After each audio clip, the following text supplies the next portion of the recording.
today's video, we're going to be talking about 5 mistakes to avoid if you want to get the most ROI on your social media content. So the first one is not setting clear goals. You need to have a goal for your social media account. So if you want to educate, if you want to build an audience, if you want to generate more leads, like you have to know what you're creating content for, because that's going to determine the style of content, what kind of content, the words, and your whole approach. So you need to have a goal for your social media content, or just you need to have a goal for your content strategy so you can create the right type of content. Because some people will just start creating any type of content, and like that's fine if you're just trying to find what you like to do, like whatever you do. But if you don't have a goal in mind with your content, then you're gonna be doing all the right things and not achieving the right results because you're doing the right things for a different goal. So yeah, the first one is to set a clear goal. Make sure you know exactly why you're creating content, so you can actually connect with the audience and get the conversions if that's what you want, or build the audience. To get the result that you're looking for is to have a goal, so that you know what it looks like when you succeed. The next one is to focus only on vanity metrics. Vanity metrics are like likes, comments, stuff like that. And the reason that vanity metrics don't matter is because you can get like 5 likes, but your content can reach like 20,000 people.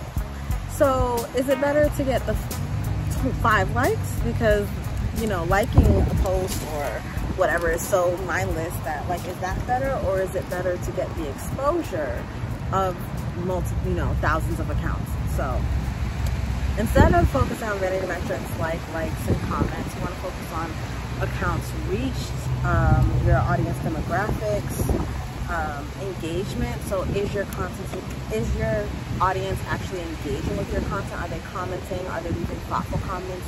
Are they conversing with you in the comments?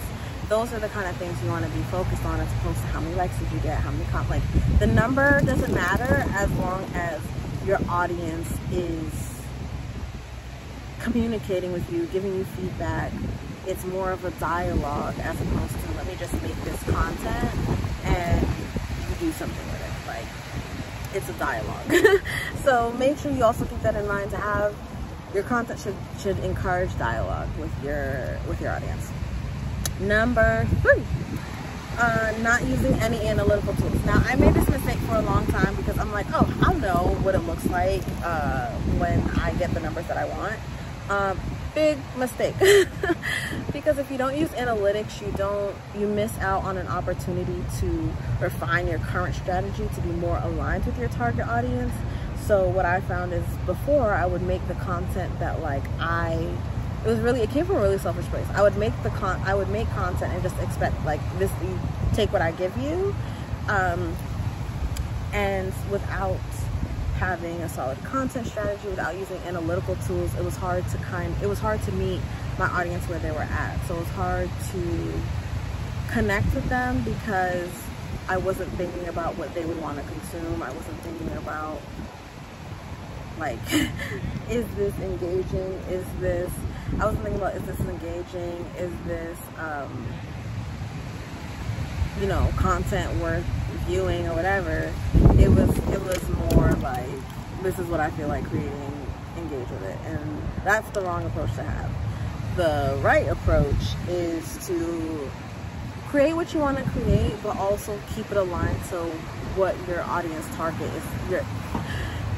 Create what you want to create, but keep it aligned to what your target audience actually wants to see, actually wants to consume, like what they're actually searching for. Otherwise, you're just talking to yourself.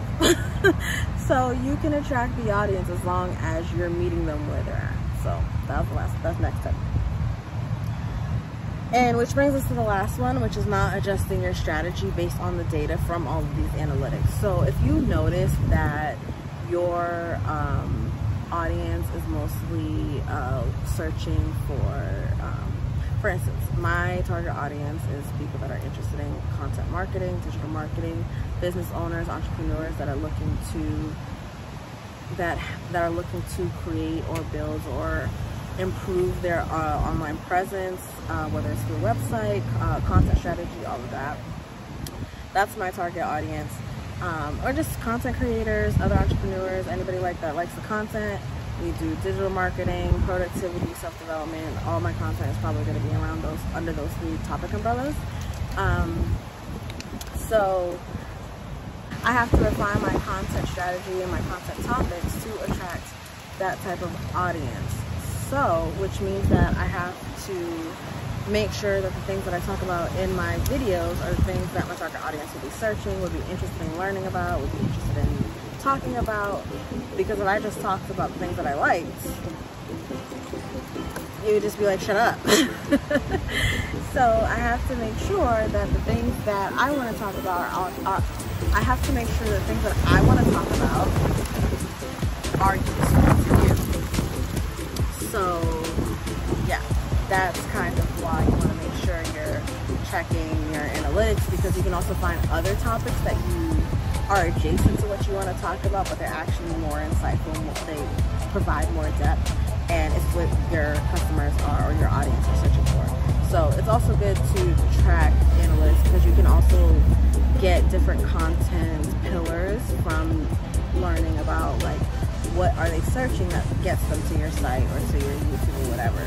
So if you know what they're searching, like, even if it's not like you have a blog post on one thing, but they're searching content strategists, and you come up because you have all your content about content strategy, then, you know, maybe talk about why businesses might need a content strategist, maybe why businesses, you know, should have a content strategist consultant in terms of marketing. Just all of those things, you know, we can talk about that on this YouTube channel, but all of those things are basically why you need to track your metrics, because it just gives you more information about what your audience wants. Yeah, you can just look at your analytics, look at the comments, look at what's being said, look at what they're searching, like, pretend to be someone in your audience, and what are you searching, and then use that.